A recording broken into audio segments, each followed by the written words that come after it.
I've been going to book sales for years.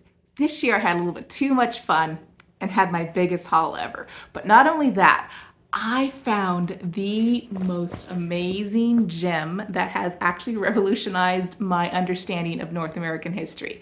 I'll give you a hint. The Vikings may not have been the only ones that beat Columbus to the New World. This haul is special because while it's probably got over 200 books here, I spent less than $100 because I hit a really cheap book sale. So in this video, I'm going to show you how to find those kinds of book sales for yourself. I'm going to give you some tips on attending book sales. And then of course, show you some of the goodies that I found that I'm really excited to add to our homeschool library. Hi guys, Kathleen here. I'm a homeschool graduate, homeschool mom, learning enthusiast, and a dedicated bookworm. So what happens when a bookworm goes to a book sale? I'll show you behind. So the first thing that happens is you draft a very willing husband to go with you to the book sale. You leave the kids with grandma and you arrive just in time to see this line. It wraps around the side of the building, but fortunately it only takes you 10 minutes to get inside. So you've got your haul and you cast a longing look at the dozens of other tables you've not been able to get to, but you've met your budget. You head back to grandma's house. Then your mom tells you that she wants to hit the book sale up the next day when it has the shove everything you can into a bag for $15 version of the sale. So you tag along to help her pick the best stuff for the grandkids. And you may have overdone that part a little bit. So how can you find book sales like this for yourself? First, check with your local library because they will definitely know about the Friends of the Library book sales or literacy organizations in your area. And often it's the libraries themselves that are putting on these sales. So check there first because that's how we found them years ago when I was a kid. But now we have the internet, so go to booksalefinder.com. Not all book sales advertise here. The really big one I hit wasn't very well advertised on this site, so it's a hit or miss. Okay, so you found your book sale, but what about tips for actually going to the book sale? Well, the first tip is leave the young kids at home, but take the older kids. You don't need the young kids underfoot trying to monitor them while you look through books. So hit up friends and grandparents for that, but definitely bring the older kids. And this is why, because I was brought to a book sale by my mom when I was about 9, and I stumbled across a section with really discounted books because of damage, and I found this gem here. I found this when I was 9, and it set off a huge interest in classical literature, which I would not have thought of to do on my own because I was looking for books in the kids section of the library. But Jane Eyre I read for the first time when I was 9 because of a book sale, and it has become one of my favorite books ever, all because my mom took me with her to a book sale. Secondly, you want to go with an idea of a category or a theme that you're looking for. So do not go in looking for a specific book because you probably won't find it. Instead, do what I did and think my son will probably need easy readers soon, or I'm always looking for good science books from DK or Usborne. Or my biggest goal with this haul was actually to find a whole bunch of picture books to enhance our cultural studies that we're doing as our curriculum. Check up in the iCards if you want to hear more about that cultural studies we're doing. And then of course you'll want to bring something to put your books in. Most of these sales do not have boxes or bags for you, and if they do, they'll probably go fast. So bring your tote bags, or do what my sister-in-law did this year. She brought her son's rolling suitcase to throw stuff in so she wouldn't have heavy books hanging off her shoulder. Probably the biggest tip I can give you though is know what you've got at home so you don't duplicate. I am guilty of that major. What we did this year was found a free app called Libib, and just scan the barcodes of every single book in our home library. And then once we gathered all of our books up, we just did a quick, hey, that looks very familiar. Do we have it in our library already? Okay, I know you've been waiting for this. Let's get to the table and I'll show you all the goodies that I have. Really fast before I get into the books, I wanted to clarify something. I started reading classics like Jane Eyre at age 9 because I was ready for it, but not every kid is. Now, if you want to encourage your kids in that direction, stick around. I have a video coming out to help you with that. So when it comes out, I'll put it up in the iCards. Okay guys, here's the spread. I'm standing on a chair in my dining room to get it all in frame for you. I have not counted all the books, but I will, and I'll put that number at the end of the video, so stick around if you are curious about that. But here's how it's going to work. I have just pulled out a few that I want to highlight for you that I was super excited about finding. And for those of you who want to know the details of everything I bought, I will do a quick flip through for you so you can see some of the titles.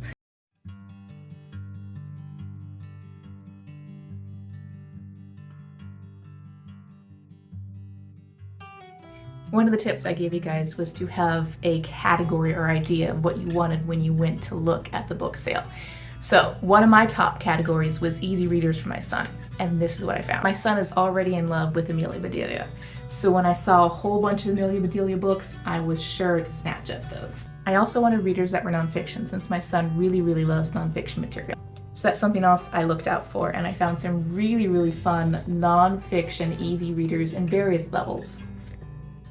I am an Usborne lover. If you don't know that already, there's an iCard up there to help spread some more Usborne Lift the Flap love. But these are some of the Usborne easy readers that I did find that I know Stephen will definitely enjoy reading. This book sale is always unique in that a lot of school libraries contribute their stuff, as well as those from the community. And since this is also a big homeschool community, I have some Becca early readers, and I have an early reader that's suggested by Sunlight that I found. And then of course there's just classics like Little Bear. My husband had the assignment to go read the science section. I'll have to confess, when I went back with my mom, I also rated it as well and got a few more books for cheap. But this is what we got for science. There's a lot of gems in here, so let me just mention a couple. If you've not heard of the Let's Read and Find Out Science series, you should go to your library and check out several copies. These are great introductions to science topics for ages preschool on up into elementary. I was super stoked that we were able to find a couple of these. And what science haul is not complete without Magic School Bus? We don't have any Magic School Bus books ourselves, so I was really excited to find several to add to her collection. There are several more story format science books or just fact format science books. I have an eyewitness book from DK and an encyclopedia of animals from Usborne. Stephen's really gonna love all this science. But there is one book that I'm really super excited about, and I referenced it earlier, and that is The Cod's Tale. I saw this cover and thought, oh, it's a science book. But no, it's a combination of history and science. It is the history basically of North America through telling the tale of cod and cod's impact on European and the North American society. Let me read to you the back of it. What was it that fed the Viking expeditions, spurred the pilgrims on to money-making success, drove the settlement of North America, and also has been a staple food in every cafeteria since the 1950s? Would you believe it was a fish? That's right, the codfish. I read this a few days ago and I was just geeking out about it with my husband last night because it is such a phenomenal cross-section of how science and history and all these other subjects actually do interrelate. The Vikings were not able to cross the Atlantic without dried codfish because you cannot fish in the deep sea. And once the Vikings got to North America and found all the cod, they took that information back to the Basques. And those were the people who then started fishing in North American waters, supposedly secretly, before Christopher Columbus ever came to the New World. But the book doesn't stop there. I also learned some things that connected to pop culture, like Mary Poppins' classic line, "Close your mouth, Michael, you're not a codfish." Because codfish keep their mouth open all the time. So yeah, if there is one book I would recommend from this haul that you go get from the library yourself or find a copy used someplace, get this one. It's The Cod's Tale by Mark Kurlansky. And even better, there is an adult book out there, which was the original book, and he just translated this down to kids. Okay, enough geeking out over this book. Let's get on with the rest of the haul. There were a ton of really awesome picture books for history too. A giant stack, which I'm not going to go through all of them in detail, but I always love getting picture books to help bring history stories to life. They're so much more interesting to read than just a boring old textbook. And one of my favorites was The Greatest Skating Race. This is a true story that took place in the Netherlands during World War II, and it is about a couple of young kids. It also incorporates a couple cultural elements. And then there's a really great race, which I am not even going to attempt to pronounce. It's been around for over a century, that you learn about in here as well. One of the other awesome things I found were the Math Start series books. If you've not heard of this series, they're great picture books that help explain math topics in story format. An Usborne book again. Last year I got a whole bunch of Usborne Phonics Readers from this sale. This year I only found one, but my kids absolutely love these. My 18-month-old will pick these out of the book basket and beg me to read them because she just loves the pictures. They're very friendly. She loves the animals in them, and they have occasional flaps as well, but they're designed to be teaching phonics to those kids that are about ready to read, or you may possibly use them as early readers as well. If you've been having a ton of fun looking at these books with me, bump that like button, let me know it. As I was looking through the picture books, I couldn't help myself. Here's a stack of just favorites or classics that we've read and really enjoyed. A couple of our favorites from here: Animals Should Definitely Not Wear Clothing, Mike Mulligan and the Steam Shovel, Little Red Riding, Whistle for Willie,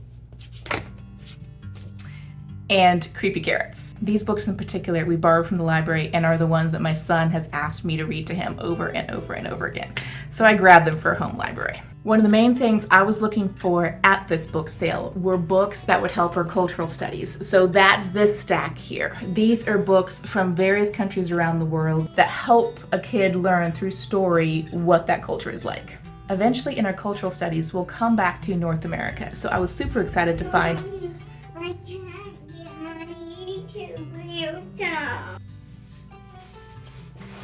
Okay, YouTube crisis averted.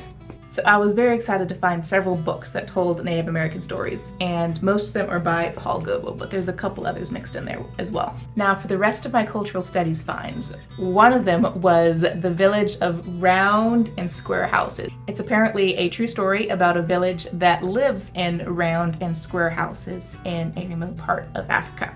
Then there's some other really well-known books like Bringing the Rain to Kapiti Plain or The Bicycle Man by Alan Say.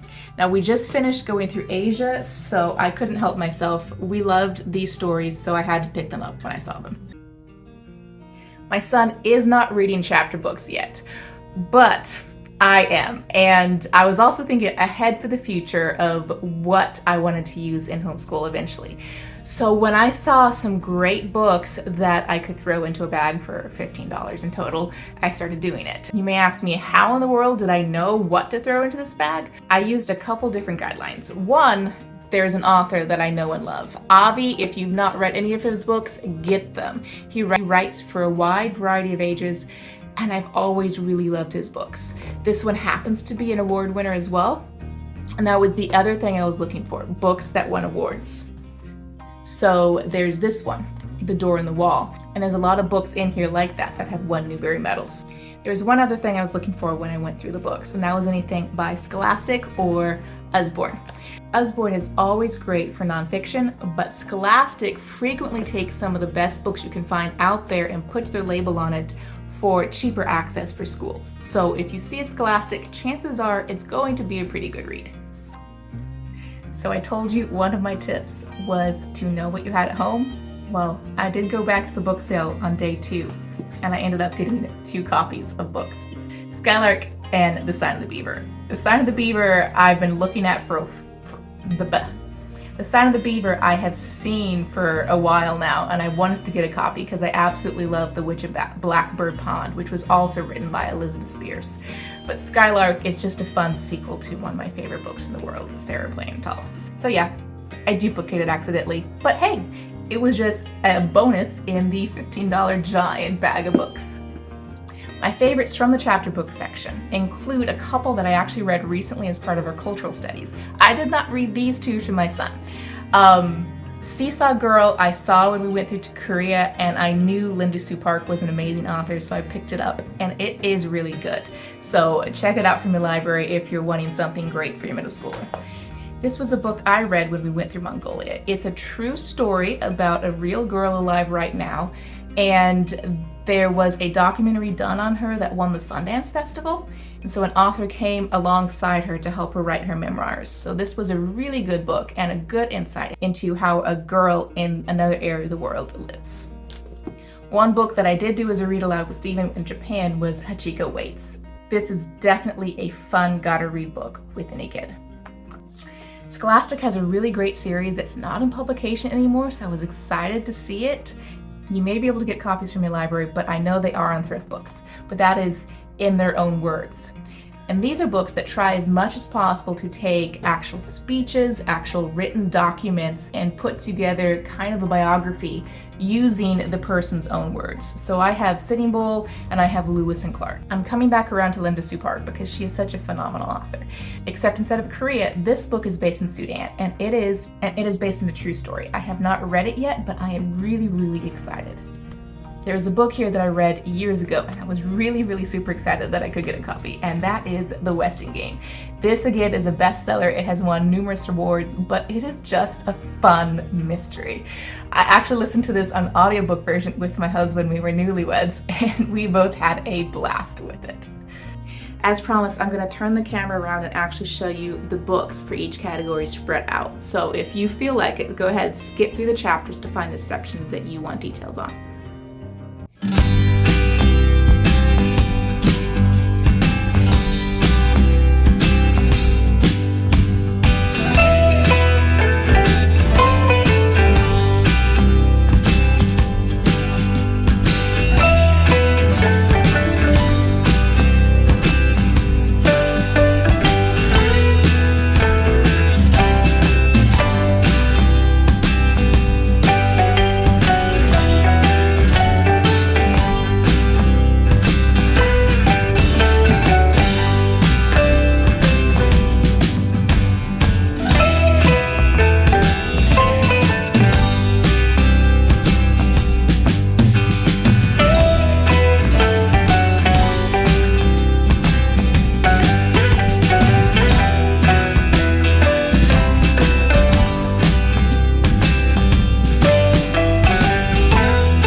The end of the books.